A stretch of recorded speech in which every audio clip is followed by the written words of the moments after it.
thought it was doing Oh, the dates? Yeah, that's true. All right, my hair probably looks terrible, but I don't care. I don't think we're here for the ladies. No, Although we are the single ones. Your Oh, other podcasting partner is off the market. Going to be officially off the market very soon. And there is a lady that listens to our podcast. There's one? There's it's a start. I notice you use the same thing I use now, Podcoin. Yeah, does the one lady who listens to us have friends? Maybe. I don't care if they're ladies or not. Just listen. She might be your friend or something, because that's what I assume. Oh, really? Where are we? Because on this thing, I don't know if you go, but if you go to listeners, it shows. It shows you. It shows Marina. Oh, yeah, it's Marina. I know Marina. And William. We're the only You know what I think is funny, though? Huh. So, what's up, Marina? Thanks for listening, whoever you are. You know Marina, apparently. Yeah. If you look at jam-ups, listeners, Josh Montel Williams. Josh Griffith's picture is Montel Williams. I screenshotted that and sent it to Jeff, and he didn't say anything about it. So I was like, what the fuck? Is that just normal? Is that always Josh's picture? It must be. He let news? you put a picture on there, and I don't know why he'd really want your picture on there. So he just must have put Montel Williams. And why he put Montel Williams? Yeah, he specifically put Montel Williams. He had to have, right? I guess so. Now, these are just our listeners on Podcoin. Yeah. Okay. Yeah. All right. But, I've actually been pitching Podcoin to people at work. I got a guy listen to it, so I'll make sure he subscribes. I've been ranking up some points. I got 366.2 points. That would get you about not even 50 cents on that. No. About 50 cents on the Amazon gift card. Well, the more you listen, the more that goes up. Yeah. Like you get more points for every 10 minutes. This is not an ad for Podcoin, by the way. No, you can listen to us on whatever you want to listen to us on. But yeah. I knew what's funny is I don't even I knew that she was listening to us, but I didn't know she listened to it on Podcoin. I don't think I upsold that. Apparently, unless yeah. Yeah. I don't know the specs, but I know that. Oh, interesting. I forgot how I got on that. Oh, a girl. Oh, a girl. Yeah, we got. So I guess I do need to look good. We have a better female contingent than the Jam Up. You got to look good for Montel Williams. Apparently, that's true. That's true. On your other pod, Montel's judging. I get. Well, now I can actually say with that said and it fit. But with that said, this is Ohio Wrestlecast number 14. 14. Welcome. And we got through our bad luck 13. We did. Which was me at my angriest that I've ever been. I didn't put that together. Maybe that's what it was. It might have been some. No, I came in angry and I didn't know which episode it was at that point. That's true. So it was just the stars aligning on all of that. Yeah. If you poor soul, you should be the one who's more angry than me because you watch Monday Night Raw and SmackDown every week. I do. Yeah, so you should be angrier than I am with your entire life because I've gotten rid of that negativity. You don't watch it at all? I don't watch it at all. We get out of here tonight. I'm not going home and watch Monday Night Raw. I'm going to listen to probably one of the records that you lent me or listen to something on Podcoin, listen to a podcast on there and play the division because I'd rather do that with my life than watch the current product of wrestling. I mean, there's nothing wrong with There's that. nothing wrong with that. And I mean, it used to be Monday night. There's like, no matter what, I'm going to watch Monday Night Raw. That's what I'm going to do. I never actually stuck with SmackDown as much. They've jumped around channels and times and everything and days, Yeah. But Monday Night Raw, Monday night, 8 o'clock, man, you're watching. That's what you're doing. I'm not doing it. I don't want to. I'm not turning on Monday Night Raw and watching it from start to finish. I'm turning on Monday Night Raw and it's on while I'm photoshopping or fucking around on the computer. That's fair. And I'm stopping doing what I'm doing and just watching the shit that I'm interested in. Okay. Like I'm seeing things happen that I don't give a shit about. That makes some sense. I mean, even in recent years, like Monday Night Raw would be on, like you said, I'd be dicking around on my phone or something. Yeah, exactly. And then this is a match I do want to see. Okay, put it down and watch and enjoy it. As soon as I hear like Charlotte Flair's music or Becky's or something, I'm on Lacey, I'll watch. I hear anybody I'm interested in. My head turns and I stop doing what I'm doing. Yeah. No, actually, that makes some sense. And what I've recently done is then read what happens. And if it's a match that I feel like I really need watching or a segment that really needs watching, you can watch it on Hulu the next day. But the idea of sitting through a whole 3-hour episode of that is just not something I'm interested in. Yeah. It really isn't. See, I never enjoyed watching Raw on Hulu because they cut like an hour of it out. They cut the actresses and it feels like a rushed show. I've watched, dude. Okay, I had Hulu and when I noticed this, I was pissed because I'm paying for it. I want to watch the full fucking show. Yeah. So I actually downloaded the full episode and I started at the same time on both of them. The full Okay. episode of that, Just and to I see saw how what much they got cut out. And they cut out things I wanted to see. Okay. Which is interesting. It is. It's how do you determine well, they're putting it all on there, obviously with the intention of that you want to see it. But they're also leaving in things that I saw no point in it being there. Well, and that's just it. How do they determine what people editing it are you not do fans. and do want to see? Because again, they're not. I mean, it feels that way, but I would say that they are not intentionally putting on content that you don't want to see. They're like, they're not going to be like, well, just throw this out there because fuck it. That's why. Yeah. You know, they're thinking everything is going to be out there for somebody that they're going to want to watch, but when they decide to make that Hulu version, or who decides to do it, I don't have a clue. Yeah. But what they decide to cut, obviously they're not cutting out Roman Reigns. No. They're just not. They're not going to cut the top guys, but No. there might be an undercard match of guys that you want to see that they feel aren't significant enough to make that cut. No. I mean, That makes sense. But yeah, it wasn't just undercard matches. It was like stupid gimmicky bullshit that no one really cares about. Like, obviously, this is something that like They got a lot of Vince thought stupid was funny, and gimmicky. he's like, "Do it." God damn, pal. Exactly.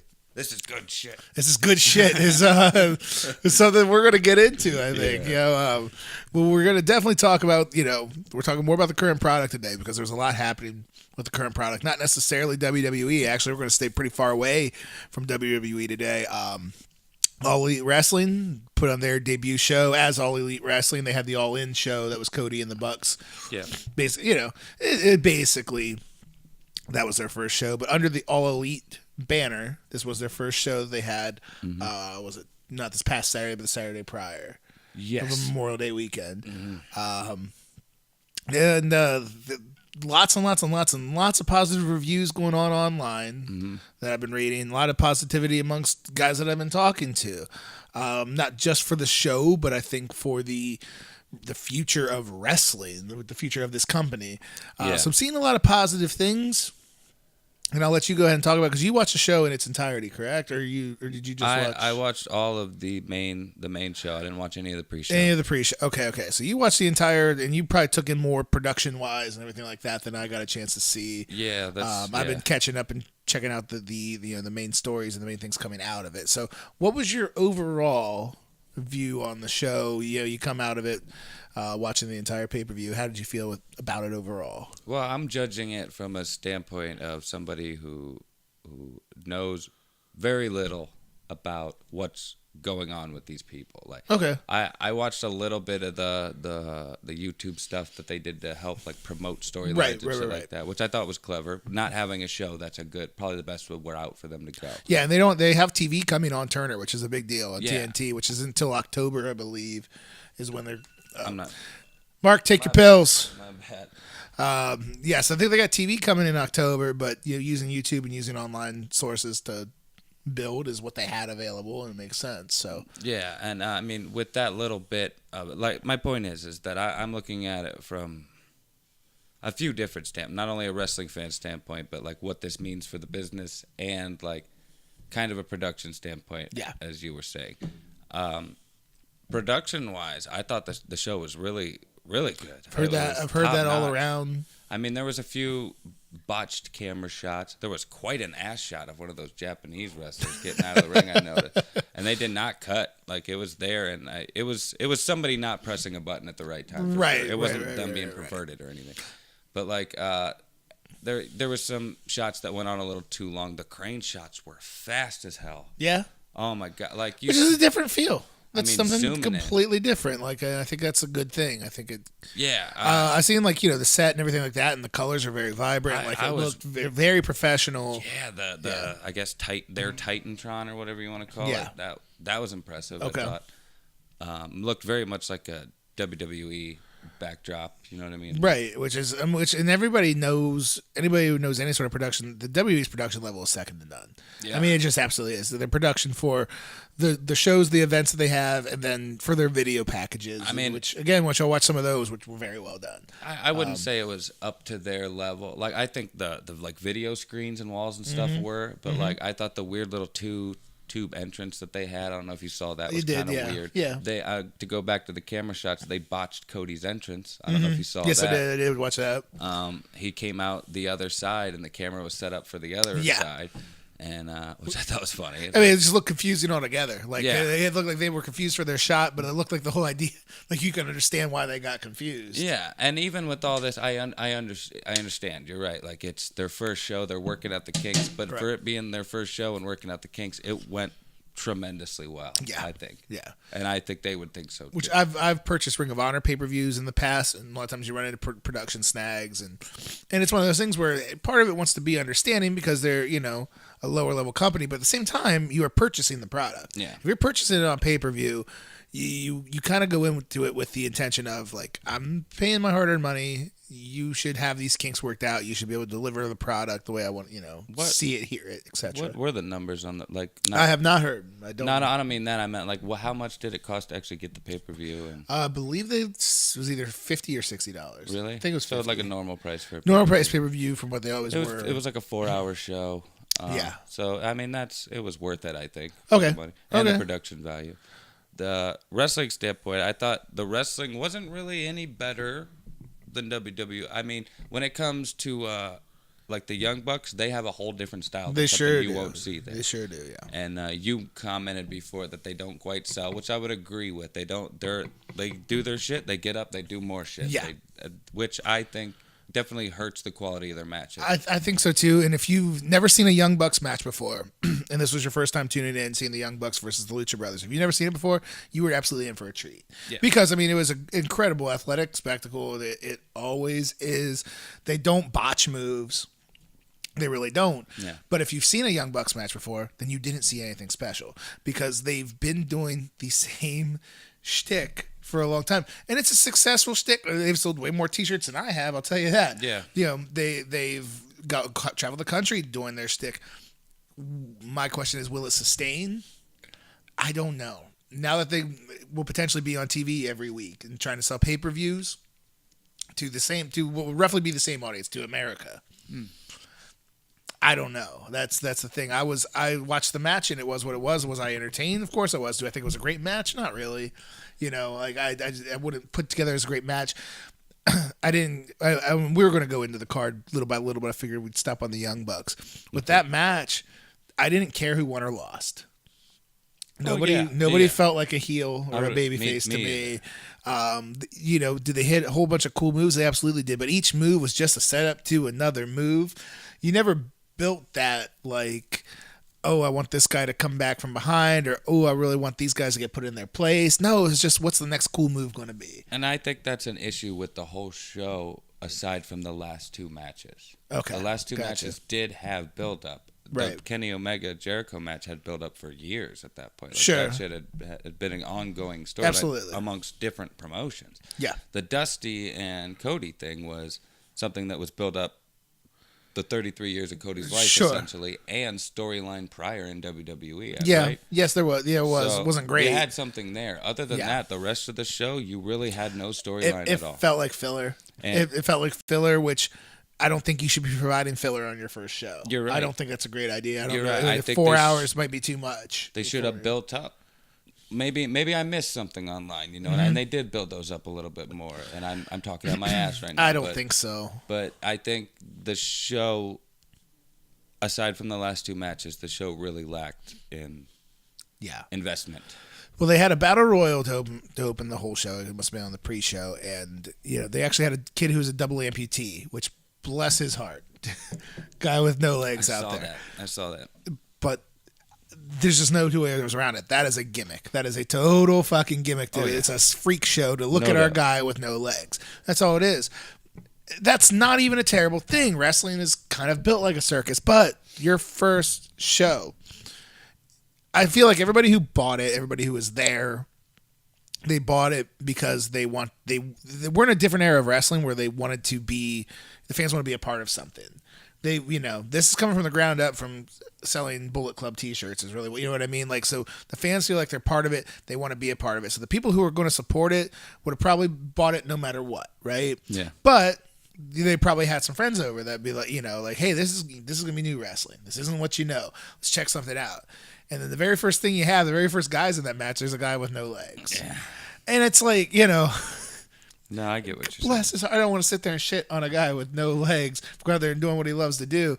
But at the same time, how do you take this seriously? Which, by the way, MJF, who's just fucking incredible. Yeah. Just fucking incredible. First thing he does in that battle royal, runs and stomps the shit out of the guy Really? in the corner. Yeah. Such a heel move. Why not?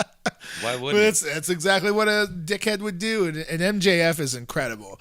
But that battle royal had all sorts of. I mean, there's a guy who had his face painted yellow, and he would have looked bad on one of my indie shows. Like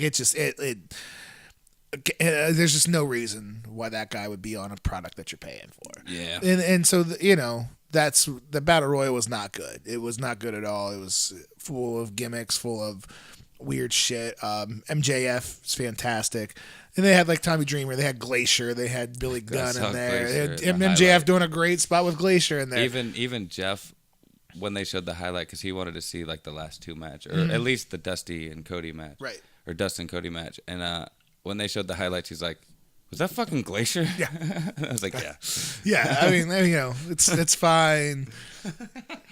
Is that is that also the first step, the first foot forward that you want to take as a branding promotion? Yeah. We got fucking Glacier. Like, that's not, How old is Glacier now? He's got to be like in his mid 50s, I'm sure. Yeah, 50-year-old guy still thinks he's fucking Sub-Zero. Yeah, I mean, that's, and that's kind of where I got it. And we talked about this yesterday, what we were going to be talking about. And I was just fired up about it because I was really sick of seeing just everybody just hemming and hawing about how great this show was. I don't think it was. And it's okay if it's not, because it's your first show. But again, 4 hours is a little much. Having a battle royal with a bunch of weird gimmicks in there is probably not a good idea. Having an announcer with a mask on is probably not a great idea. No, nobody. Not only that, I didn't even know who the fuck the other two guys were. Well, yeah, with JR, and I guess the one guy is Alex Marvez, who is a columnist. He's a sports columnist, Excalibur. Yeah, I heard more about him later. Yeah, Excalibur is an indie wrestler out in LA that was never a big star. Now, that being said, he wasn't even a bad announcer. I thought Excalibur actually did a pretty good job. But what I'm thinking of when they show Jim Ross and fucking with the cowboy hat and Excalibur with the mask and this straight-laced white bread guy who's not good at all, staring straight into the camera, not saying anything, completely deadpan. If there was a Saturday Night Live skit about pro wrestling, wouldn't that be it? That guy would be him. They would all be it. You'd have the big caricature of wrestling tonight, and then you'd have some goof in a mask, and you'd have some guy who has the straight guy who has no idea what he's doing. I mean, that's right out of a comedy show skit about a mock, that would mock pro wrestling. Not only that, but the guy in the mask, you can't tell where he's looking, but both him and JR are constantly looking downward, and then the other guy, the guy I didn't really know at all, is looking straight at the camera, almost like he just wandered into the, and they're just like, it wasn't. You're like, okay. It was not well put together. I mean, the announcing crew needs some tweaking, which they were, which again, not up to par. It's your first show, but I don't know. I would figure I would have all of my ducks in a row ready for that first show. I would guys have chemistry together. I would tell them to know where the fuck to look at the cameras before we go live on pay-per-view in front of millions. Like, that's just something I would assume you would have worked out. I like on Jam Up, I gave it a 4.5, and I think that's appropriate. Out of 5 or out of 10? Out of 5. Yeah, I know you're laughing, and you didn't let me finish. I was gonna say 5 out of 10 is a little harsh. You didn't let me finish that. I wouldn't give it quite a 4.5 watching it again. Okay. I'd still give it a 4, and I'd explain myself with an explanation. Okay. The show was not perfect by any means, but it was, I thought, for what it was, as fast as they put it together, really, it was pretty well done. Yeah, there was some, they failed when it came to investment, when it came to storylines and shit, aside from the last 2 matches, but those were just kind of built in for them. That's true. I mean, which is fine for their first show. What they could do with it, I'd give it a 4. Okay. You know what I mean? Out of 5. And that's me judging it from a few different standpoints. The thing that made me give it a 4.5 right off the rip and made me have that, like, oh shit, this was fucking awesome feeling after. That kind of feeling like when you realize a movie actually sucked later. You know what I mean? It wasn't as good as you thought it was. When you start breaking it down. Yeah. And now if you're watching it live and you got your real raw emotion on how you're feeling about it, then you can go back and be like, well, but that actually wasn't great, or that wasn't as good as I remember. When the adrenaline came down, the hype has died. That's kind of how I look at it now. But the thing that still remains after all that is, and the most exciting thing about it all are the implications of it all. Like the potential it has. And not only the potential it has, but the potential that lies there because of that potential it has. And I think ending the show the way they did with Moxley, who's really fresh off a team. I mean, it was no secret at all that he was gone from WWE, and it was no secret that he was likely to show up. But I watched that just today, his running, man, he looked fired up. Yeah. He looked excited to be there. Hearing him on Jericho, he sounded extremely excited. fired up and excited to be there. So that, like you said, there's the ramifications. That is exciting. I agree with you. For once, I'm like fucking fanboying out a little for fucking Dean Ambrose. For Dean Ambrose, we just saw every week. Who I used to talk shit about. We just saw him every week and didn't inspire you at all because he wasn't inspired as if you would hear on Jericho.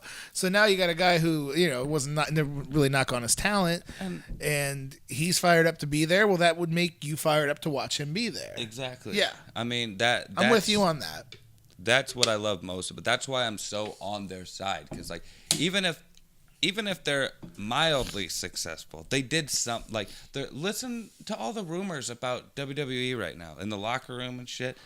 Luke Harper wants to fucking leave. They're extending his contract purely to keep him there. Correct. And that's just one thing. There's a new thing every fucking day. There is, and that is, you're absolutely right. The ramifications it's causing this. This is happening because, Sami Zayn said it on Raw. I don't know if you heard about that. I think that was planned. What I heard is that it was planned, and then Vince said, fuck that, no. And then Sami didn't get the memo, apparently. Right. And Sami might be one of those guys who hasn't been used great since he's been up there and might not really care about the ramifications. Exactly. But he probably knew, for all we know, that he knew, I'm not supposed to say that. Right. But he said it fucking anyway, because what's the worst can happen? They're going to fire me? Yeah. AEW will sign me in a heartbeat. Yeah. And they will. And WWE has been doing that. They have been signing it up. They've been just gobbling up indie talent. Just getting anybody who's anybody out there to have them under their umbrella. Now, if you were to use, if they were to use that appropriately, because we talked about this last week, we were shitting on the product. It is not a knock on the roster. The roster is incredible. Yeah. Especially if you include NXT. Oh. But, the roster is incredible. Yeah. And they're just not figuring it out. So I completely agree with you. The best thing about AEW, really what would make me the happiest is that the boys have someplace else to go. Yeah. That's why, amongst other things, but it's why WWF and WCW were so good in the 90s, because they were striving their hardest to beat each other, and the wrestlers, they knew they had a little bit more leverage. Like, Chris Jericho was a guy, which is funny talking about him all these years later. He was a guy that took less money to go to the WWF because he felt the opportunity for his star would be bigger there. But he knew he could walk away from guaranteed money because there was someplace else. There was another shot. Guys nowadays are here in the WWE, and I seen a chart of some sort where they listed all the people that are under roster that are on Raw or SmackDown that haven't even been on TV since WrestleMania. Ryder and Hawkins, who are their tag team champions, have hardly been on TV on a 3-hour show because you got too much shit going on. So, but you know what? In their defense, I bet you Hawkins loves every second of it. Some of these guys, again, if you're getting paid. Well, he's holding a title. He's holding a title this long after like a 2-year losing streak. Correct. He's fuck it, don't put us on TV. But if you haven't watched for the last month, you wouldn't know he was a champion because you can't even see him. That's true. They're pretty much saying fuck everybody on every show, and they're just having them on both shows. There's on both shows. There's like 8 people. Get Roman on both fucking shows. It's that's a whole other thing. But yes, I am happy about that. I'm happy that there's an option. I'm happy that there's an option, and there's we talk about Ambrose, a guy who we really haven't given a hoot about for some time in the WWF, coming over there. Now it's the same guy, but now we care about him because it looks like he cares. He cares, and there's potential for him to actually do something interesting, as opposed to he was just doing the same shit all the fucking time. Correct. Before, and for the same exact reason we thought he was, apparently, according to Talk Is Jericho. According to Talk Is Jericho, he was just completely unmotivated. The creative process over there is Which- awful. And everything that he said, it's nothing that we could have known because we're not there. But as he's saying all of that, It's nothing I would doubt. I pictured myself there in his shoes going like, oh, that's exactly what it sounds like. Yeah, and I mean, other superstars, in quotations for the audio listeners, are backing him up too. Yeah, we'll go because we've just been alluding to it. If anybody is interested, go listen to the Talk Is Jericho episode with Jon Moxley, Dean Ambrose, that he explains his departure, explains how what he was feeling, and just really gives you a great behind the scenes look of just every week on what you see on Raw and what goes into it. And by all means, I don't think any of us will sit here and tell you that he was doing a whole bunch of great stuff at the end, because he wasn't. Now, and he knows it, and it really was a really good in-depth look as to how those things transpire and how it can just drive you nuts. If you're a professional, if you're an artist, and you can't do your art at all the way that you want to do it, yeah, man, that would drive you nuts. Yeah.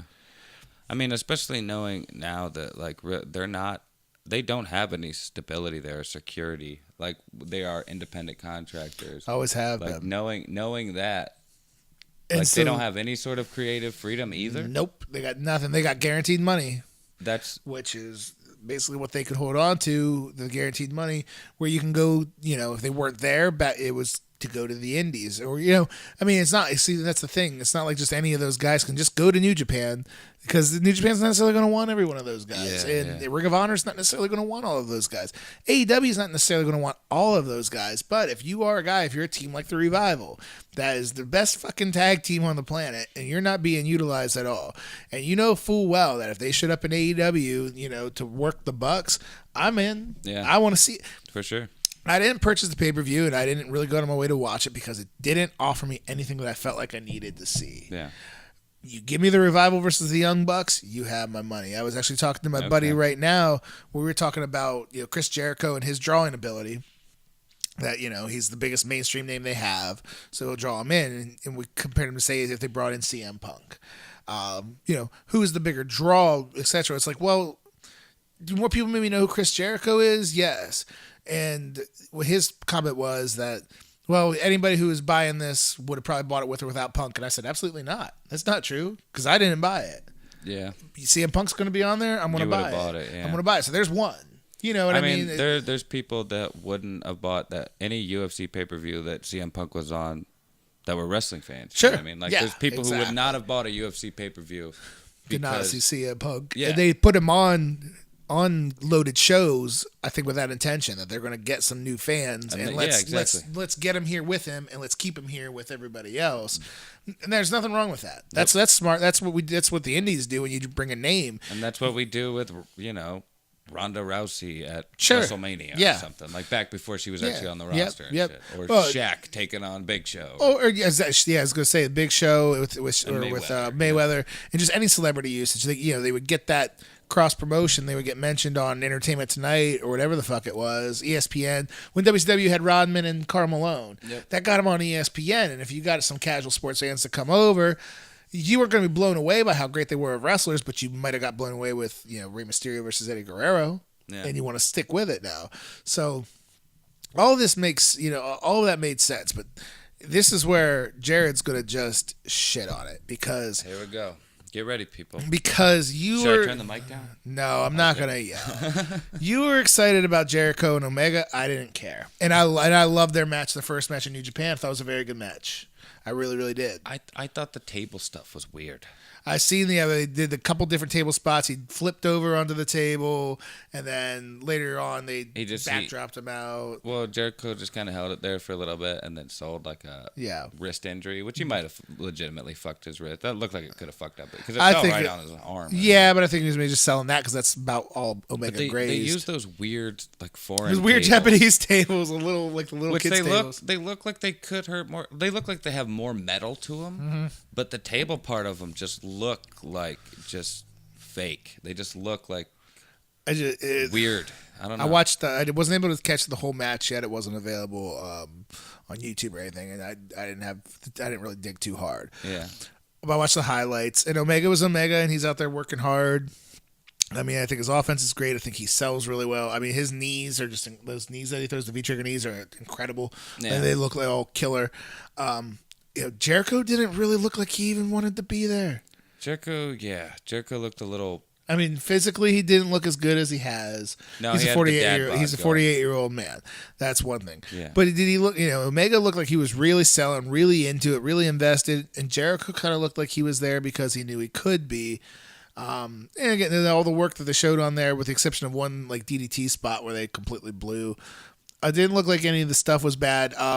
Jericho's stupid spinning back elbow for the finish. Yeah, that new move he's got. He's debuting there, or whatever. Judas. The Judas elbow. I'm all about a strike finish, especially nowadays, because you can hit them on anybody. They can come out of nowhere. I like a good strike finish. The super kick was always over. Yeah, for that reason. Even Jeff Lights Out Hughes had some criticism about it. That wasn't great. So that was your main event. That was the big selling point. I didn't see the entire match. I'm sure it was very good.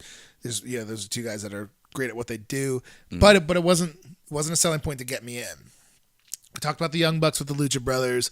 I did watch that match in their entirety, and like I said before, if you've never seen a Young Bucks match, you're in for a treat. I mean, they're incredible at what they do. And to get back, to get on that point, I haven't seen a lot of Young Buck matches, so I'm kind of, that's how I viewed it. You know what I mean? So it's mostly fresh to you. I mean, you knew who they were. You knew kind of what they do, but that was a full match against another really good team. I mean, Lucha is Lucha style. It's fast paced. There's not meant to be a lot of selling. I like the Lucha Brothers. Like, Pentagon's cool. I think he looks cool. It does look cool. I liked him in the Kenny Omega match, which I have not seen that. Came. Yeah, I've heard that was really good. Oh, you didn't see that? I've that not was seen good. That match, and the reveal of Jericho was great too. I remember I did see that actually on clips. Jericho looked badass with like partial makeup the on his face. He looked and all really that. cool. He should have kept doing it. Yeah. But then this is going to get to where everybody... Now, granted, I didn't see it live. And by the time I seen it, I already knew what happened. I already knew the story of the match. I knew who won. I knew the post-match. But I watched Cody versus Dustin. Here we go. Okay. This is it, guys. Without the color, that is a 2-star match. It's a middle-of-the-road match. I would agree. I think it would have benefited the match, too, if they cut it a little shorter. It was too long. Yeah. I mean, the only thing that added to me is I was then legitimately concerned for Dustin. Well, and that's good. He was losing so much blood. And that's good. That's good. That's real-life sympathy. And by all means, the crowd was completely into it. They were eating out of their hands. But you're right. It went a little too long. They blew quite a few spots, to be honest with you. Yeah. Now, and that again, though, that's not the most important thing. It isn't.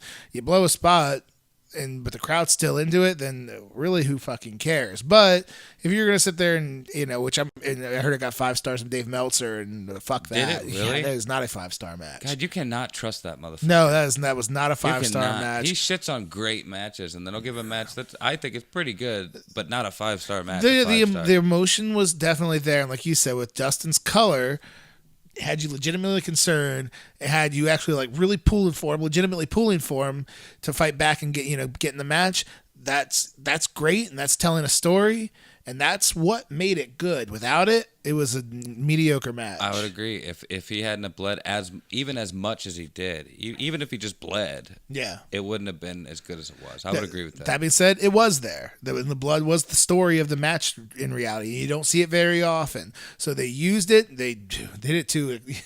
And then they used a lot of it. They even got a total bloody-faced Stone Cold shot there with Dustin. The exact, almost a recreation. They utilized the blood. They made the most out of it, and they did a great job with it. That being said, Stone Cold and Bret Hart is on a completely different level of a match. Yeah. I'm not comparing it like that. Well, Dave Meltzer did. He said it's a 5-star match, and if you're gonna go by his ratings, who is the wrestling journalist, where you're gonna say it's on par with Bret Hart and Steve Austin, I mean, that's just ludicrous. I wouldn't agree with that, no. I mean, it really is. There wasn't enough to it. It was... I love Goldust. I love Dustin Rhodes, right? Or Runnels, whatever. Always have. Even when he was weird and I didn't get him when I was a kid. Yeah. I still, understood, I guess, even though I didn't. And Cody's cool. I like Cody. He's I haven't seen a lot. I got into it like right at the very end of Stardust and right when he left again. You know what I mean? Right. And I never saw him as Cody Rhodes. Yeah. You know what I mean? Yeah. But you didn't miss much. You didn't miss much, but yeah, I feel like I know what you're about to say, and I actually agree with you. But go ahead. It was okay. It wasn't great. The thing that I like so much about it is you don't see shit like that anymore. No, I'll give you that. You don't see shit like that anymore. You don't see much like that anymore. I think they knew that. And they wanted to deliver that, and they did a very good job of delivering that. And if you want a different product than WWE, they did a good job of showing you something else different than WWE at a very similar production value. Yeah, okay. And that's going to be their best shot altogether, is to give you an alternative. Don't try to be better. Try to be different.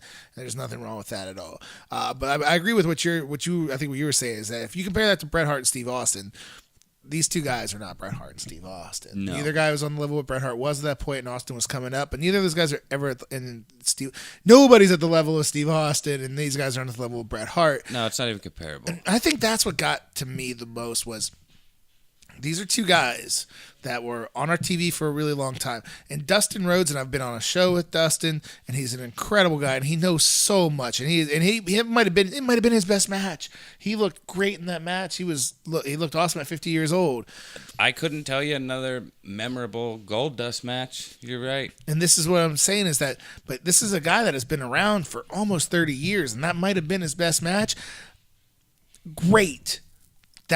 That's not a top guy in a main event match, though. And Cody is not a fucking main event guy in this main event match. So you got these two guys, and they're brothers, but you got two mid card guys. I mean, it wasn't necessary. I mean, yeah. In WWE, the second to last match might be a main event match, but to them, the last match is the main event. Not last match is the main event, but they got 20 minutes though. That was the closest thing they had to a second to last match. That was their. I mean, it was a main event style profile match. You got 20 minutes, you're getting main event treatment. No, I get that aspect of it, but I'm saying, like, what else would you put there? Well, I don't know. And it's actual card placement. I don't know. I'm just saying that it was treated as one of the biggest attractions on the show. Yeah. They got the time for a big attraction on the show. And to have that, now the thing is, though, is that you got to have two characters that are really, really over, that Bret Hart and Steve Austin were, to have the match they did, that put that on a new level, because they were two characters that you absolutely cared about. You really cared who won or lost that match. No, I understand that. But AEW... That's what they had. At that point. Right. I'm saying, like, what else would they have other than that for that type of thing? They don't. But this is what I'm trying to say. Then that the roster isn't that great. Exactly. Because you're presenting these guys. You're presenting that to me. You're presenting it to me, the consumer, or anybody else, as these are two of the top guys, Cody and Dustin, who you know from WWF. And you know them as the mid-card guys. Yeah. There wasn't two top stars. It wasn't Chris Jericho. Chris Jericho was a big star there. He was on top. Yeah. So you're presenting these two guys that were never bigger than mid-card guys. And whether you think that they should have been or they shouldn't is up to discussion.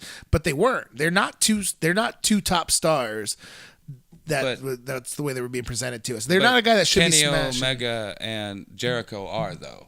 Well, Jericho for AEW. Jericho definitely is to everybody, because he's been on top for an American audience. Kenny Omega, not so much. But they're going to present him on his level, because he should be that star, and he was the New Japan heavyweight champion, so he's a bigger star than Cody or Dustin is. But for AEW, they would be those two top stars to have that sort of match. Yeah. Okay, so do you think if Kenny Omega and Chris Jericho had that bloody match and Cody and Dustin didn't, it would have been a 5-star match? It would have been closer to it. Really? Yeah. Okay. Yeah.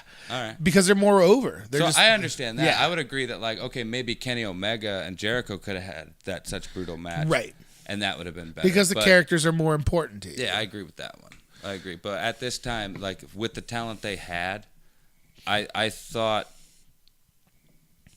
that's really all they could do with that, aside from maybe doing that. But I don't think it would have made as much. I will agree. That was probably the brother. It was probably as good as it could have been with who they are and what they had. Exactly. You're probably right. That's my point. I'm not going to disagree with that. With what they had, like those pretty much were their 4 top guys. Like with what it was, they did the best they could with it. And I think once more talent gets in there, especially after seeing that was a good selling point for new, better talent to come in. Well, and I hope really so. Step up. I hope so, because MJF needs to be a star, and they need to utilize him and sign him before the WWE comes and gets him, because that guy's going to be a star.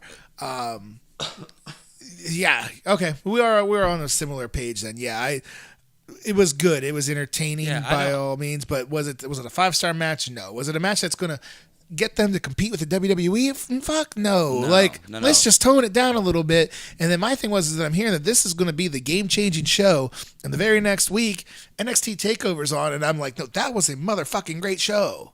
And I will tell you, I almost feel like the not to get on it so quick, but the Adam Cole and Johnny Gargano thing outside of the ring with the chairs was almost a dig at Jericho and Kenny because they were doing it in the exact same spot. They were doing similar thing. The only thing they did differently is the ref thing. Yeah, where they involved the ref. Yeah, they were almost like, dudes, we could do that fucking better, and they did it better with a chair. Yeah. Yeah, and I think they might have been doing even a Young Bucks thing where they were hitting back and forth super kicks on each other and everything. I thought about that too. That's one thing about that match that I thought was like, are they botching this? Because at one point, Adam Cole almost they go to do it to each other at the same time, and then they stop, and then Adam Cole almost tells them, "I'm gonna do it." That to me, that looked like a botch. I think it was more of a anticipate, and then hit. That was almost like a fake out. Yeah, fake out. I think that's the spot they were going for with those. That makes it better. But where it was looking mid aim low, but then faked it, went high. Okay. Yeah, I don't know. That is going to be our segue as we get into it. But so we go from. I do want to finish up. So we talk about Double or Nothing, the show itself. I want to talk about All Elite Wrestling and what, again, we talked about, like, I want it to be the alternative. I want it to be the alternative for the boys. I really do. I want it to be where if a guy's being underutilized in WWE, that he's not afraid to leave because there is someplace else to go. So I want it to succeed. I think what turned me off the most was just how... We all like I called it this and I got yada. It's hipster wrestling. It's hipster wrestling because it's just, I mean, everybody wants to be different. Everybody wants to be a part of something, and people are very, very quick when you have any legitimate criticisms about it to be like, oh, you just hate. No, you don't know. I mean, no, it's not necessarily that. That show wasn't perfect. It wasn't even great. It was good at best. There's a lot of filler. We talked about production misgas. We talked about, I don't think any match on there was as good as Gargano and Cole. I don't think any match on there was as good as Matt Riddle and Roderick Strong, which was the opener of NXT. But that's all okay. But don't call it the second coming yet. You got to slow down and let's figure out what can make this better. What's going to be presentable on TV. A guy with no legs is not going to sell your fucking product. No, a guy with the painted face yellow with a shitty indie looking gimmick is not going to help sell your product. I mean, there's a lot of stuff on there that needs to be improved. I hope it does. I would be a fan of it improving. I did want to ask you this, and I thought you might get more fired up than you are because I guess you're not as big on Cody as I thought you might have been. Fun fact. There's just a fun little tidbit. This might piss like a Jeff Hughes off out there. Okay. What is the difference between Cody Rhodes and Jeff Jarrett?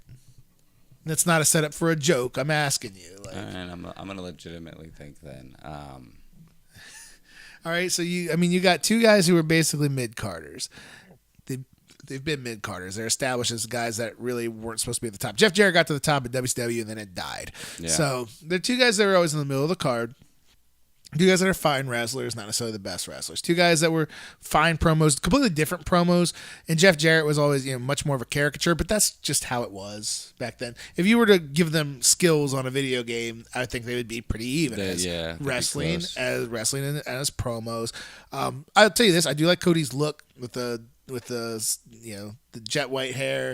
He's in good shape, and he kind of looks like a comic book villain. I was going to say he almost looks like an anime character walked out of the screen. Yeah, so I much like Omega. Omega is very much an anime character. Well, and that's particularly popular in 2019. So I would say Cody has a better look. But these are both guys that were really kind of established that, they had plenty of chances. They were on TV a lot.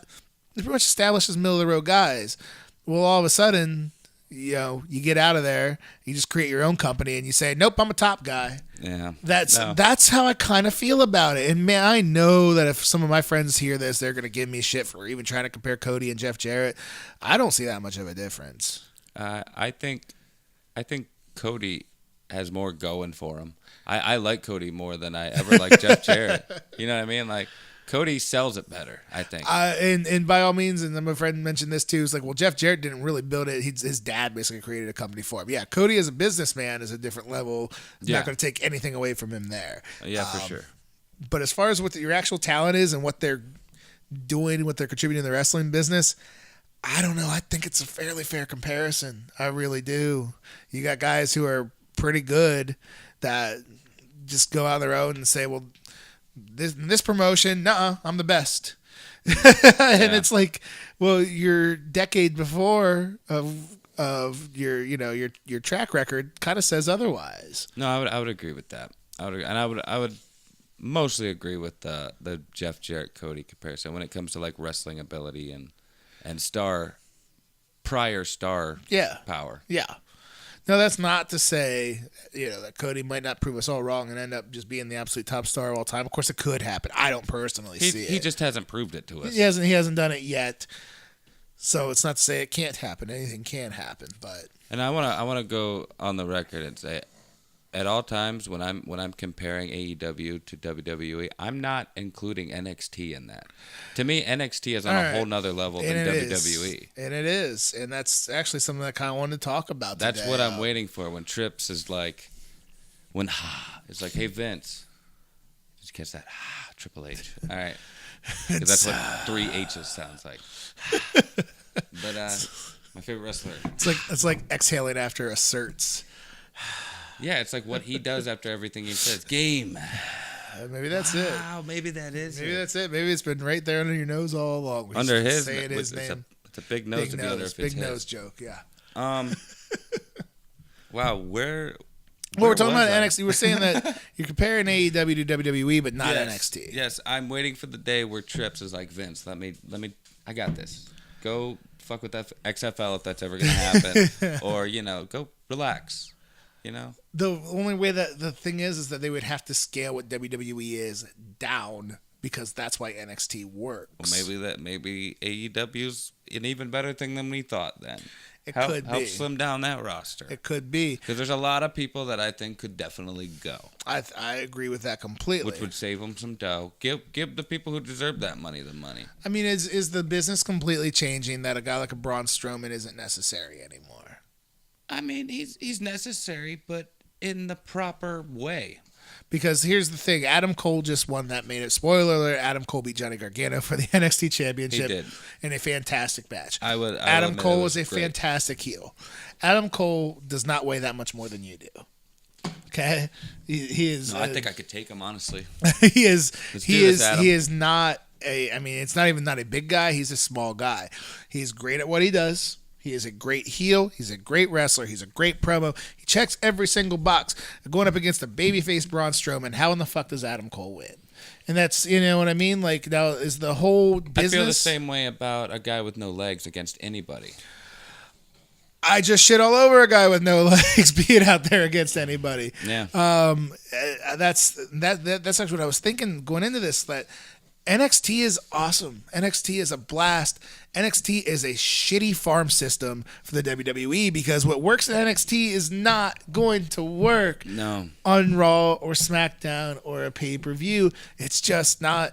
Johnny Gargano, I will say it right here, as God is my witness, Johnny Gargano is the best wrestler in the world today. Really? I'll say it right now. Who else has had more 5-star matches like that? No, I agree. I agree. Knockout. I think there's people who have I think he has competition for sure, but I think a lot of those people who could be competition for him just don't get the opportunities to do it. That's what I was going to say, is that Johnny Gargano might be the best wrestler in the world today, and if Johnny Gargano is on Raw, is he on Raw full time right now, he's not going to succeed. Yeah. It's not, he might be the best actual wrestler in the world, and he will not succeed on Monday Night Raw because, like you said, doesn't get the opportunity. Johnny Gargano's gotten a chance to have half-hour matches. He's given 30 minutes to go out there and tell the story he needs to tell and put on the match he wants to put on, and he's knocking them all out of the park. He just deserves the opportunity. Yeah. He's not going to get that on Monday Night Raw. He's not going to get that on SmackDown. He's not going to get that on Backlash, Money in the Bank, SummerSlam. Unfortunately, you're right. AJ Styles doesn't get it. AJ Styles is an incredible wrestler. He's the first one that popped in my mind. But he gets 10 minutes on SmackDown or Raw, and he'll get 15 on the pay-per-views. And AJ Styles, there's not been any AJ Styles match in the WWF so far that has been on a Gargano NXT level. I would agree with that. And he's had fucking phenomenal matches. He's had some really good matches, but he had a 5-star match? I can't think of one. Not, and it's not that he's not capable of it. He had a match with John Cena a couple years ago. Oh, it was incredible. Yeah. I do know what you're talking about there.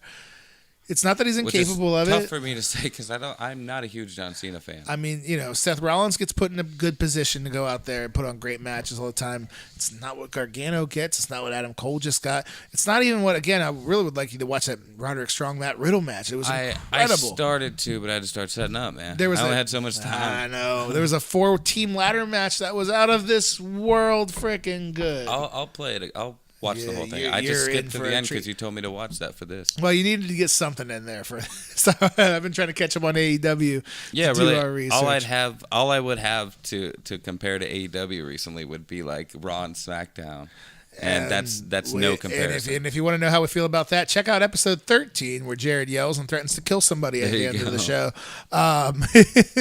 Yes. No, it's not a good comparison. But my thing is that if people are looking for the alternative, it's always been there. And in NXT, and this is the other thing we talked about. AEW gave you a 4-hour show. You felt you got your money's worth with the main event stuff, but everything else was, kind of there. But I mean, it's not necessarily bad. Well, not only that, you're not getting anything different with the WWE pay-per-view either. Well, you're getting it for $10 a month. True. But I guess I meant quality of the show-wise. Quality of the show-wise, right. And that's the thing. I think we've overlooked the quality of the matches that WWE has given us because Seth Rollins and AJ Styles had a great match at Money in the Bank, but nobody's talking about it because we get it every month. Yeah. You may be a little spoiled by it. NXT, on the other hand, gives you this 2.5 hour, really tight show. 5 matches. And they're usually all good, at least. This one, they were all home runs. I'll tell you that right now. It was a 10 out of 10 from Jerrod. That's a great thing about a smaller show. You don't overdo it. Which is maybe what AEW should have done. Maybe, and they probably should have kept it to like a good 2.5, 3 You got hours. this battle royal where they had a whole lot of crap and a lot of silliness. You had a tag team match with Angelico and Jack Evans versus Trent Beretta and Chuck Taylor. That looked like an indie match. It looked like an indie match. That was an indie match. There was Botch City. And listen, I'm on the indies, and that would have been a great match to have on the indies. But to have a pay-per-view match, a pay-per-view where you're paying a lot of money to see it, I don't think it had any place there. No, it definitely. You had the Japanese 6-women tag where you had Aja Kong, who was the only really notable name.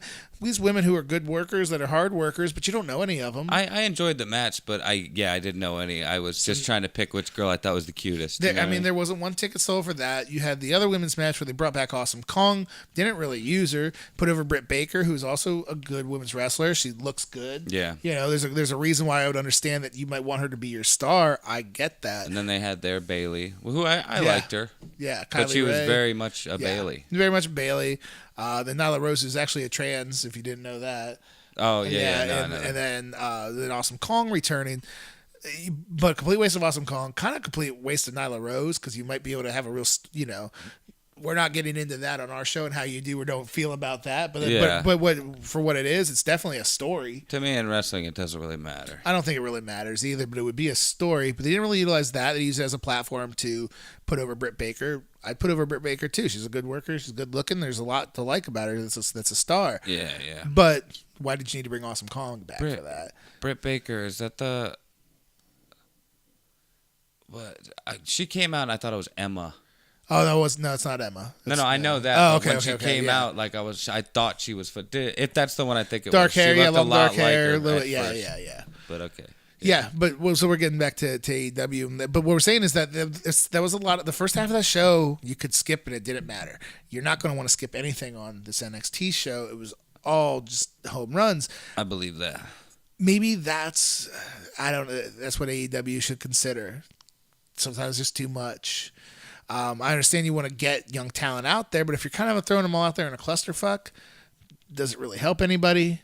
And if you're throwing out an indie style tag match with a lot of blown spots, that doesn't help those talents, and it doesn't help your show. NXT is much more tightly ran. It's much more tightly ran than Raw or SmackDown, which I think is why it's the easiest show to take in and really the most enjoyable show, most bang for your buck. Even again, it's on the network for $10 altogether. That would be a show that I would just walk away satisfied with every single time. Yeah. And I do every single time there's a takeover. No, I would. And any time I've watched NXT, I've never been disappointed, really.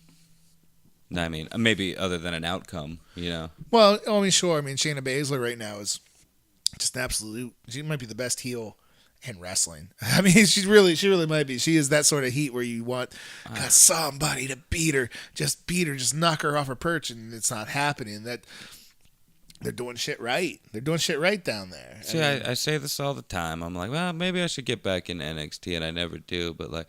I think the reason I never do is because of how often the roster changes. But lately, it's kind of been staying the same. They've been holding similar, and you're right. And the thing is, though, is they always retool.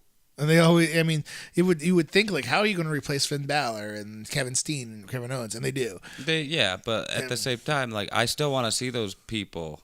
And then I get to see them on the main roster, but I don't get to see them in that version. Well, and something interesting is that maybe they're going to start going back because one of the main matches was Velveteen Dream versus Tyler Breeze. I saw that. Kind of went back down. But then, I mean, Tyler Breeze comes out on SmackDown. It's like, here's Tyler Breeze going to get beat in 2 minutes. Tyler Breeze comes out in NXT. You're like, shit, here we go. Yeah, maybe Tyler Breeze. And it's a whole different, it's a whole new coat of paint on him. Like, I was about to say, is it the same gimmick? Gimmick, doing the supermodel gimmick. I mean, a little bit more truer to his NXT roots. Not so outlandish and goofy. No, he turned down the goofiness. He turned down the goofiness for it. And that's what I didn't like about it. And it was a great match. Other than that, I liked him, yeah. Well, cool. He built his name in NXT and was really like a hot prospect. But then if they don't let you fully invest in the gimmick on the main roster, you're kind of screwed, which makes me concerned about Velveteen Dream because he's an incredible gimmick down there. Yeah. And if they tone that down at all, it's not going to be the same. You're right. And that's what it goes back to what I was saying is NXT is a great show, and I think it's kind of does a very poor job of being a farm club for the WWE because it's not the same. It's just not. It's not the same platform. It's not the same style of show. Yeah. And that's unfortunate. Don't believe us? Just type in Viking Raiders. or the Viking Experience. Viking Experience. Viking Raiders is better than Viking Experience, but I think it's stupid. War Raiders was slick. They probably don't want to have war. Same reason why they got rid of Raw is war. That was right when the trouble in the Middle East was happening, and that's not really, no, as prominent or anything. I get it, but I mean, dude, anybody with a brain would understand. You know what I mean? Like anybody that could like. The Viking Experience sounds like a fucking kids' cartoon show.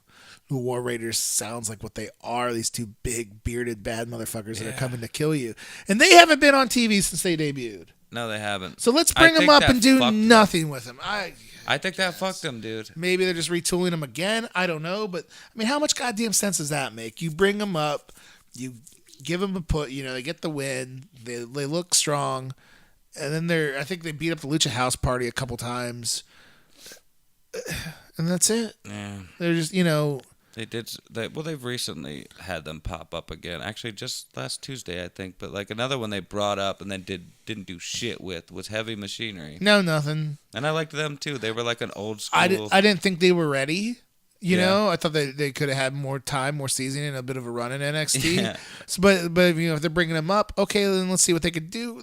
Nothing. What's that dude's? Is his name Otis? Otis, yeah. I fucking love that guy. I mean, and that's he I just like his personality. He has a unique look and personality, and their whole thing is a little bit different. Well, then utilize it, run with it. But you just bring them up and you bury them. It's like, I swear to God, it's like the rich kid at school with all the coolest fucking toys, and you go, how do you not play with that? That is the fucking coolest. How do you not play with that? Because you don't need to. Because you still, you got Roman Reigns. He's the best Matchbox car in the set. I don't know the comparison I'm going with. That's the Buzz Lightyear, and you're always gonna fucking play with it, even though you got all this other stuff that you could be doing, and you have it, and you're just not. When you got it all, it's hard to appreciate most of it. You know what I mean? It really is, and that's what I'm saying. You're right. Look up the Viking experience of Viking Raiders. Look at how just incredible they were in their NXT run, and then they get. I mean, and then look up their main roster debut. And it was immediate. Yeah, I mean, not only that, but like, who were they trying to kid? Who the fuck did that? Did they think that we were just gonna be like, oh, okay, or just not notice or something? Well, then there's the thing that there is still a decent bit of people that only watch Raw and SmackDown on cable and don't have the network. There really is. There is some people that really don't know who the people from NXT are. Like, you know, back when, you know, the Shield, and the Wyatts came up, you had to kind of be on the end to know who they were. That's why they had a lot of stuff telling you who these people are, because it wasn't right there in front of you. Now you have the network, so but the thing is, there's way more people that do watch Raw and SmackDown than that subscribe to the network. But even then, and I could be wrong, I could be biased because I already know them from NXT. Mm-hmm. I did know them prior. That's why it was so ridiculous to me. But if I hadn't, I would still look at like the Viking experience. Come on, you could do fucking better than that. Yeah, okay. Another thing I don't understand: why change their actual names? It doesn't make any sense at all. I mean, there was nothing wrong with those. Vince always tries to change names, and Rowan Hansen were Rowan Hansen on the Indies and the New Japan before they got over there. So Vince always likes to kind of have, well, not always. It actually is just kind of random, but usually he does. He likes to have his fingerprints on your names in you know, your brand. That way, if you are not with him anymore, you can't profit off of it. I know. Yeah, you're right, and he's done that a lot.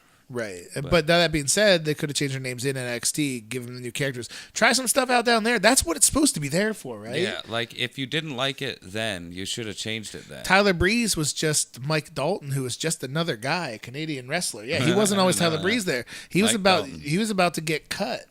And they, you know, were like, they gave him one last shot with this kind of extreme character, and it got over. It worked, and that's fine. It's developmental. It's what you're there to develop. Yeah, there's nothing wrong with that. But it doesn't make any sense to be successful down there, and then bring you up because we're ready for you, and then change everything. I don't see the logic in that. Yeah. I really don't. It's like, man, paprika really brings this dish together. We should take it out. Just take it out, or change it with fucking sugar. Yeah, you know, like, let's just see how it works now. It'll taste the same. It'll be fine. I mean, it might, and you know, let's be devil's advocate. It might make it better. Maybe a little tinker might make it better, but not usually. And I'm trying to think of an example. If it ain't broke, don't fix it is a fucking saying for a reason, though. You know? Yeah. No, I agree with you. I agree with you completely. And there's the success rate from guys coming up to NXT, especially since the TV show and the network have been around. It's pretty low. I mean, it really is. Owens has been pretty successful. Finn Balor has had a lot of success. You know, unfortunately, not Nakamura. They tried and they just fizzled him out. Just didn't really happen. Joe is Samoa Joe, and I mean his name was more established outside of NXT anyway. Joe so deserves it too. Yeah, but I mean, the guys that, you know, the Tyler Breezes that came up. I'm trying to think of other examples right now. There's a lot of guys that just. I mean, the Vaudevillains was English and Simon Gotch. What did they do with them? You know, nothing really. Simon Gotch kind of fucked himself. American Alpha was Jordan and Gable, and now Jordan, of course, got hurt. Jason Jordan got hurt, but Chad Gable. They made me fucking hate those two. They made me hate him on the main roster. Yeah, and they were incredible in NXT. Yeah, I liked them as American Alpha. They were can't miss guys when they were there. They broke them up. Jordan became Kurt Angle's son, and then because he likes his brown sugar. Annoying little heel. I mean, Bobby Roode hasn't done much. That was their champion down there. He hasn't done much. They changed his name to Robert Roode. Well, he's got the porn star stash, which I kind of like. I liked that, and I liked that he was going with it, but I don't think it's going to get over. Women-wise, is a different story. The women have done better, but the women were just way more talented. I mean, they just were. When you got your four horsewomen, of course. And then Asuka on top of that. The women were just way more talented. So the women have the success story coming up through there. The women are mostly what's keeping me watching, dude. Is what keeping me watching on the main roster? Yeah, mostly, and I think they're just that good that their talent is keeping you hooked in spite of what the product's actually presenting you. You know what I mean? Like I think they're that good that they're just keeping you hooked anyway. They read my mind with adding Lacey to the mix, dude. They read my mind. We went over this before. I disagree. I love her. I don't think she's ready. She's probably not ready, but I love her. With the exception I love Becky too. With the exception of Dana Brooke, who really shouldn't be in any ring in NXT, WWE, or what have you. With the Dana Brooke guy. No. She's not great. She's not great. She ain't great to look at either. I disagree. She's not my favorite, but I'd give her a shot at the title. All right, well, Dana Brooke, when inevitably you get released because you have no talent, look up William Mark Thomas, who look me up. Who treat set up an indie fed just for you. If it worked for Cody Rhodes. Well, let's talk about one more thing before we close up today. All right. Because I mentioned I don't think we go back to AEW, and I don't think that the WWE missed the boat with Cody. A lot of people think so. They think because he's portrayed himself as a top star, where it's WWE had him and they just misused him the whole time. Stardust was kind of stupid. I'm not saying that they gave him. And Cody worked hard with everything he had, but I'm still thinking that's a guy I don't think they really was misused. I think he's as good as what he is, and he's just telling you he's a bigger star now. So I don't think they missed the boat on him. I don't think they missed the boat on Dustin. They gave him the Goldust gimmick, which was huge at the time. Him as Dustin Rhodes itself was always kind of vanilla. There just wasn't a lot there. He's a good wrestler, but just mid card, maybe upper mid card guy. I don't think those are two guys that. WWF, man, they just missed the boat on these guys. They should have been huge stars. They're going to be huge stars, and WWE fucked up. But I want to talk about that with you. Do you have anybody on your mind that you thought, man, if this guy would have got the run, he could have been a big star? Or I guess even on a lesser scale, a guy that you really wanted to see get that big run? Anybody who they really missed the boat on? The guy I always feel could have gone a lot farther is X-Pac. My close personal friend. I love X-Pac. I've always loved X. I love X-Pac to this day. I even watch his podcast. Do you love him so much to have his ass and balls ground on your chest with a Bronco Buster? You do. Apparently I do, yeah. Sure, I'll say yes. But very, very light. At the same time, no I don't picture him as the world champ. You could see. I mean, it's a guy that you would have liked to have seen it. Yeah, I would have been happy for him, and I would have rooted for him. But if they would have gave him that, do you think his thing was just size that was detrimental to him? I think now, what if X-Pac was in his prime today, with the way that the game has changed? Today, yeah, I think he should have been a world champion. Yeah, I mean, with people like Rey Mysterio, AJ Styles, fucking Finn Balor. Yeah. I mean, I could see Seth Finn Rollins, Balor everybody. It'd be and X-Pac having a great match. How good could all those matches be? Yeah. If they've been in his prime. I mean, isn't that something? So you think timing got him? I mean, now here's the thing. There's never been that X-Pac promo that's been the money promo either. No. It's never been his strongest suit. He would tell you that too. You're right, but I think X-Pac was so genuine. X-Pac to me is Sean Waltman. Mm-hmm. You know what I mean? So I think really that's all I need. I just need X-Pac to be X-Pac, and he was in '98. As part of DX, and kind of always playing the underdog in that. He was over, man. He was, as 1, 2, 3 kid and shit. Well, no, I'm saying as X-Pac. 1, 2, 3 kid, he was over too. And a 6 in WCW, he was really that. I mean, he was great at doing both characters, as being the plucky underdog babyface, but also that little shithead that you wanted to smack the shit out of, which is what he was as 6. Yeah. Did a great job at both. I mean, I can actually agree exactly with what you said, as being a fan of his, and even going back and really appreciating his in-ring work. And really, you think about the ground that he broke for a lot of the smaller guys. Because there wasn't guys like him back then. OG High Flyer, too. I mean, one of the OGs. And by the way, his spin kicks are legit. He was telling the guys in the match, get your hands up, man, because they're coming. And I'm sitting there watching it firsthand. He can still whip those spin kicks. Those are legit. I would have thought so too. It would have been interesting to see, with heel corporate Rock back in that era against that, X-Pac. I've ever seen those matches, and man, if X-Pac would have got that win, that 1, 2, 3, it would have been I don't know. I don't think he would have sustained or had a long run as the champ. Even in like the early 2000, like late 2000, like or like early, well, not early 2010s, but like early and late 2000s probably. Even in the 2000s, I guess what I'm saying.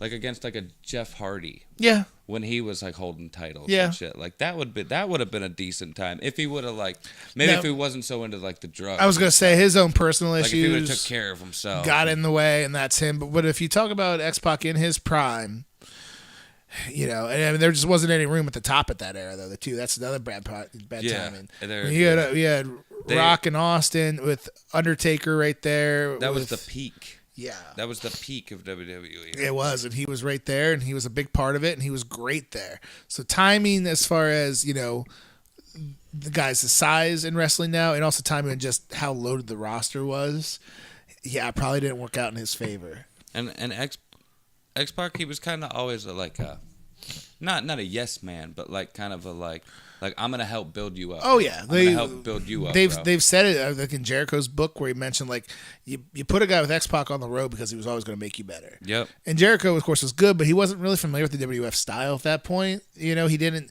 if you go back and watch the stuff even in WCW, he didn't sell a whole lot. Like it was just the way he came up. Where getting to the WWF, like you had to kind of refine your style, and they put him on the road with X-Pac because like this is where you're going to have a good match. That's awesome. That's a good guy to be. Everybody had a good match with X-Pac. Oh, absolutely. Man, I fucking love you, X-Pac. If you ever hear this, man, it was an honor to share the ring with him, and even in that match, and just talking to him about our match, I learned a lot. Yeah, I learned a lot, and just that talking and sharing the ring with him for a few minutes, like absolutely knows his stuff.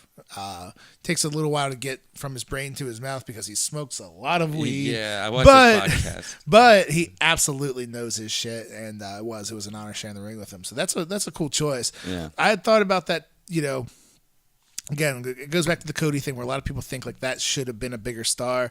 I don't personally see it.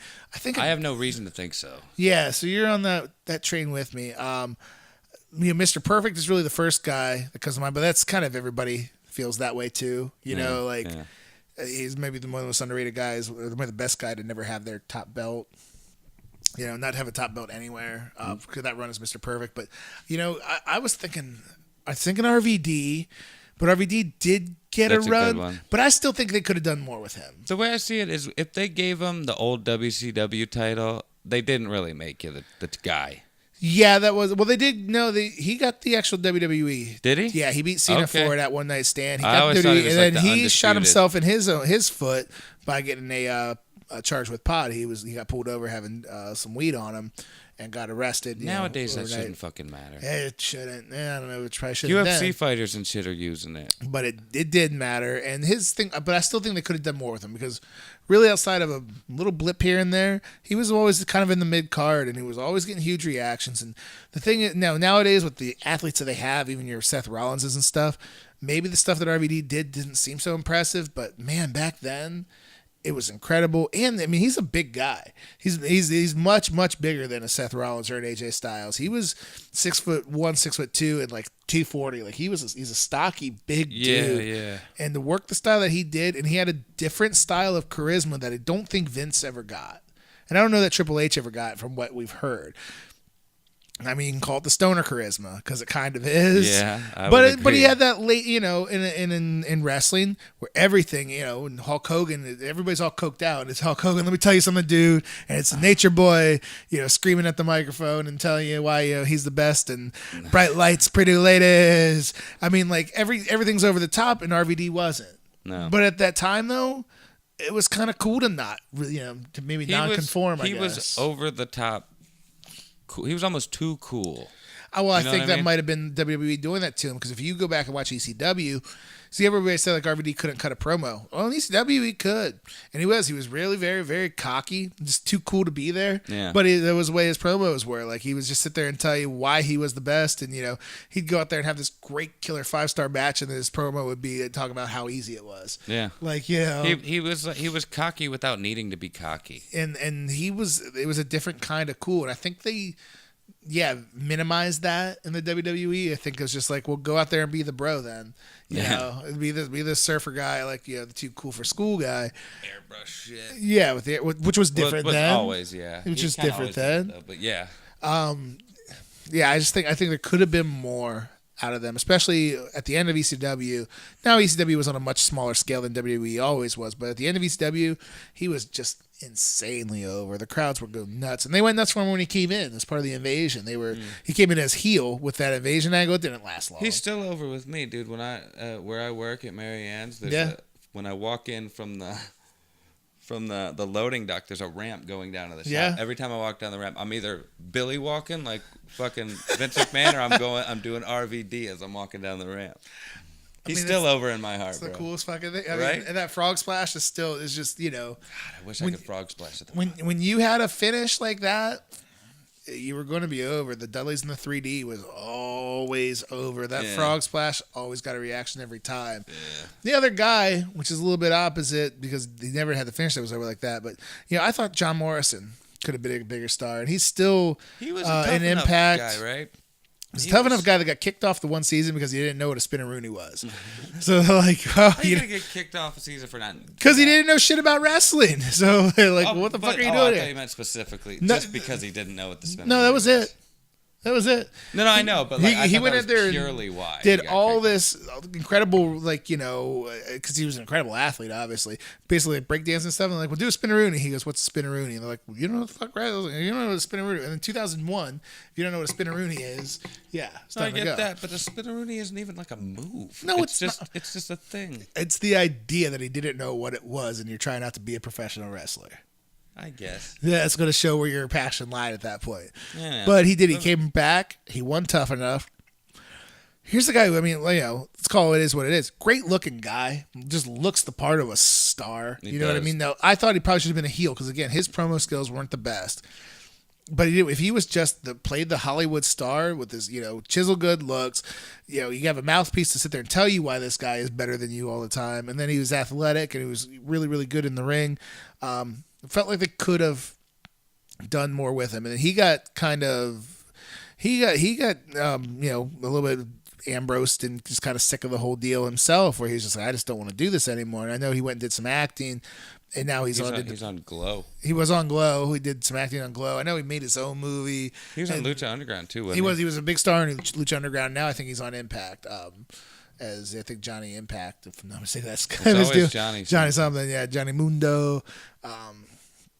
But again, and I just say this: when you look at the guy, he's a star. Now that there's been a lot of guys that have come through and look like a star, and they have 2 left feet, or you can't back it up at all. And I thought he was different. I thought there was just a lot more that could have been done with him. A guy with his athleticism, and being athletic doesn't necessarily mean you're going to be a great wrestler. But I think he was transitioning that. The fact that he looked like a star, was very athletic, and he transitioned that to where he was a very, very good pro wrestler. Again, microphone skills weren't the best, but especially as a heel, you can cover that up. Brock Lesnar still can't cut a promo. No. It's made more money than anybody else over there has. So, God, I just popped into my head as him with the fucking the Brock Blaster, which might be the most entertaining thing he's done. It was funny, but I was just like, this is so fucking silly. This is silly. And if there's anybody who doesn't need to be silly on that show, it's Brock Lesnar. It's the legitimate, all the legitimacy in the world. If you didn't think that Brock could give a shit less, that just proved it. That's what I was thinking. I was like, he's mocking us. He's fucking mocking us. I don't know. I don't think he follows the product enough to know that it's as bad as it is. But probably all the zeros that are on his paycheck that Vince keeps giving him tells him that the product is as bad as it is. And that looked like a Vince idea too. I don't know. Maybe it was Brock just saying, "No, I'm just gonna go out there with this. This is good shit. This is good shit. Come on, this is good shit." I laughed so hard when he said. I almost didn't believe it. Like I can't picture Vince saying, "Oh, this is such good shit." Well, hopefully Vince thinks the Ohio Wrestlecast. Well, maybe we don't hope Vince thinks the Ohio Wrestlecast is good shit because his idea of good shit and the pooper scoop, maybe the pooper scooper. Doesn't seem like it's transcending very well with the current product. So, I was going to say hopefully Vince thinks that episode 14 was some good shit, but maybe not. But we hope you do. As much as you shit on AEW, I'm sure he loved this episode if he saw it. I mean, that was some good shit. That's what he'd be telling you. We'll provide it to the network. And honestly, at this point in my life, I'm going to sell it. I'll talk about pooper scoopers all day for you, Vince. Yeah, Vince, put Ohio WrestleCast on the network. Put Ohio WrestleCast. We will shit talk as much AEW as you want us to. That being said, he might like me. Don't watch 13, Vince. Watch episode 14 only. That's true. Or watch 13, then watch 14 and be like, yeah, I like these guys. Watch 13 and turn your goddamn product around, and then watch 14 and tell you why I don't think your competitors are competitors at all.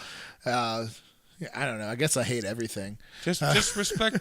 Just respect that he's going to tell you like it is, bitch. Well, we'll see how many zeros he puts on my check. I might give him the yes sir, no sir treatment as well. And then respect that I'll kiss your ass when you need me to. Literally on television like everybody else did. Maybe not so much. I got a nice looking indie schedule coming up. This if I can give some dates. Minerva, Ohio, at the Minerva Homecoming. It's a free show. That's on a Friday, June 14th. At the Homecoming, we wrestle out there on the basketball courts. So they set up right there in the bleachers, and it's a great chance to come out, see Main Event World League. There's going to be some good matches out there, and it's again, it's free. It's for the general public, so you're not going to see the craziest matches ever or anything like that. But you're going to see a good selection, a good group of wrestlers out there. Get a good sample size, and then the following Saturday, which will be the 22nd, we're headed back to Strasburg, Ohio. I haven't wrestled there in almost 15 years. Jesus. But there's a building called the Wallach Auction Center. It's right on Route 250 in Strasburg, and it's one of my favorite buildings to wrestle in. It's small, it's compact, but it feels like the crowd's just on top of you because it's so loud. And the lights are great because they keep a spotlight only on the ring and only on the entrance, and everything else is kind of dark. So it's like it's like a tiny little stadium. It's what it feels like, man. It feels like the spotlight's just on you. I like it. Love wrestling in that building. I'm really looking forward to that. Going to Strasburg on the 22nd. And then, start promoting this now because I'm very excited about it. Dropkick Diabetes is a show that I love doing every year. We have raised over $10,000 for the Akron Children's Hospital Endocrinology Fund. Nice. By buddy Matt Galchek, Max Alexander. His son has is diabetes, and then another wrestler, Kit Page, had a friend pass away from diabetes at a very young age in her early 20s. So they put together this show in order to raise the funds. It's always a really fun show. That was a show where I got to was fortunate enough to wrestle with Rhino and Tommy Dreamer. Oh, nice. And then my buddy, the captain, Jeff Traxler, Darren Davenport. We always have fun with our captain gimmick. That's where I came out to Come Sail Away. But I waited until the guitar picked up to come through the curtain. So they had to wait a good 3 minutes for me to come out. But this year, I mentioned Matt's son, Timmy Galchek, and Matt is my friend. Timmy is not. Timmy's a little punk kid. Oh. I'm going to say that right now on my podcast. Am I calling out a 10-year-old kid? Yeah, I am. Because I've personally, helped raise tens of thousands of dollars for this kid, and I think he's out there blowing it on Chuck E. Cheese or some other BS. And I'm telling you right now, this kid needs to be put in his place. He's called me ugly. He has punched me in the stomach backstage at a show before. And as a father myself and a pro wrestler, I think I'm going to call this kid out, put him on blast, and maybe give him the whooping that his daddy hasn't. It sounds like you need to. So July 21st, Timmy, which by the way, it's time to grow up. Let's be Tim Galchek now. All right, Timmy. It's ridiculous. The 21st, I'll see you there, pal. And I'm going to segue with that to go and talk about July 27th. I'll be back in Massillon, Ohio for Mid-Ohio Wrestling. Josh Bishop, young up-and-coming kid, great athlete. He's teaming up with me. We're with our good friend, Mr. D, as our manager, and we're taking on Tommy Chill and Luis Casanova for the MOW Tag Team Championship. Oh, shit. Yeah, so pretty nice looking schedule coming up these next couple of months. Got a couple of shows that you can, one show you can check out for free, another show where you can, that show, though, Dropkick Diabetes, is at the Saxon Club in Youngstown, Ohio. So we're all over Minerva, Strasburg, Youngstown, Massillon, getting out there, making towns, humbling 10-year-olds, and taking names. Plenty to choose from, guys. Plenty to choose from out whichever, there. You can go to the closest one, the farthest one, whichever one you want. Come out to all of them if you want. Yeah. Start at one, stay there until the next one, and then move to the next. There you go. Be treat him like he's Pink Floyd or something, and you're following him around. Yeah, I mean, you can get high. Even though if there's you need many to. times, like much time in between. There's much time in between. I mean, yeah, if you're going to follow me around, otherwise you're going to be hanging out with me playing the division. Yeah, maybe get an RV. You know? If you get an RV to follow me to all my indie shows, you can park outside of my house and plug in. That's a there deal. You go. You can charge your phone. That's not bad. All right, there we go. I mean, I guess since you're plugging some shit, I might as well plug us a little bit. That sounds weird. As long as we don't plug each other. Yeah, there you go. We're not that there's anything wrong with that. Yeah, I mean, if you're down with that, we're not. You know, not that we don't do that. You're making it weird. Yeah. With that said, don't forget to like, share, and subscribe on everything. We're on Instagram at Matt Archer Media. He's not. We are though. Yeah, I'm not. You can follow me at Western Jesus on Instagram. All that good shit. The YouTube page. How's the YouTube page doing? YouTube, I think we have 10. We got to get that up there. Anybody, if you like and watch us, please just click on the YouTube, subscribe real quick. You don't have to watch. I don't watch us. But I listen. But throw a quick subscribe on there for us. If you're listening to this right now, you like this enough to get this far, right? And if you're listening and not watching, we're on YouTube. Look us up, Ohio Wrestlecast. And if you're watching and you're this far, you're already there. Just click subscribe. And if you click the little bell next to it, it'll tell you every time our new shit comes out. There you go. And it's random because we've been doing all right lately, but we get some time off. Sometimes I just don't want to watch or talk about wrestling ever. Yeah. So yeah, sometimes there's just nothing really to talk about. Or we just have lives or kids. And there's this indie shows and Tinder dates and all that good stuff. Yeah. Oh, yeah. Even though that really hasn't been happening for me lately. Yeah. What else? Facebook.com/Matt Archer Media is the place to get any and all info of anything you might need to know about us. Or if you can't quite find us, we usually pop links on there for you to look at. Absolutely. Yeah. That's about it. I think follow your local indies if you can. If you want to punish yourself, watch Monday Night Raw and SmackDown. Before we get out of here, one last plug too. It's something I think we should talk about in the future. I've been really watching those Viceland specials. They're on YouTube. I've seen a couple. They're on YouTube in their entirety. The quality isn't great for some reason, but really, yeah. I watched the Bruiser Brody one. And it was fucking fantastic. That's perfect. Okay. I watched the Death of Gino Hernandez on there, which is just something, again, I mean, I'm older than you. That's a guy I knew nothing really about. He wasn't even in my Bible. But the Death of Gino Hernandez it just played out like a murder mystery. It was great. So the Viceland specials on YouTube, definitely check those out because I think that might be something I want to talk about. Maybe the Bruiser Brody story could be something we could look into in the future. I guess if we're plugging other shit, I'll go ahead and throw out a channel that recently started, and they just started doing something similar. I told you about. It's called Reliving Wrestling. Yeah. I need to check that out myself. There's currently so far I've watched a few of them. I watched one called Lucky Break, the main event push of Bob Holly, which I thought was appropriately named because you ain't kidding. Brock Lesnar broke his neck, and because of that, he got a main event push. He would have never gotten and never really deserved. And but that's an interesting thing. I mean, that's something we all remember. And then there's a 3-parter right now. The third part hasn't come out. The first one is called Knocked Up. Okay. And it's the story of Matt Hardy, Lita, and Kane. He takes you through all that Kane whole or storyline. Edge? Kane. Kane, That's okay. the first one. Okay. And the second one is called It Wasn't My Fault, the Gene Snitsky story.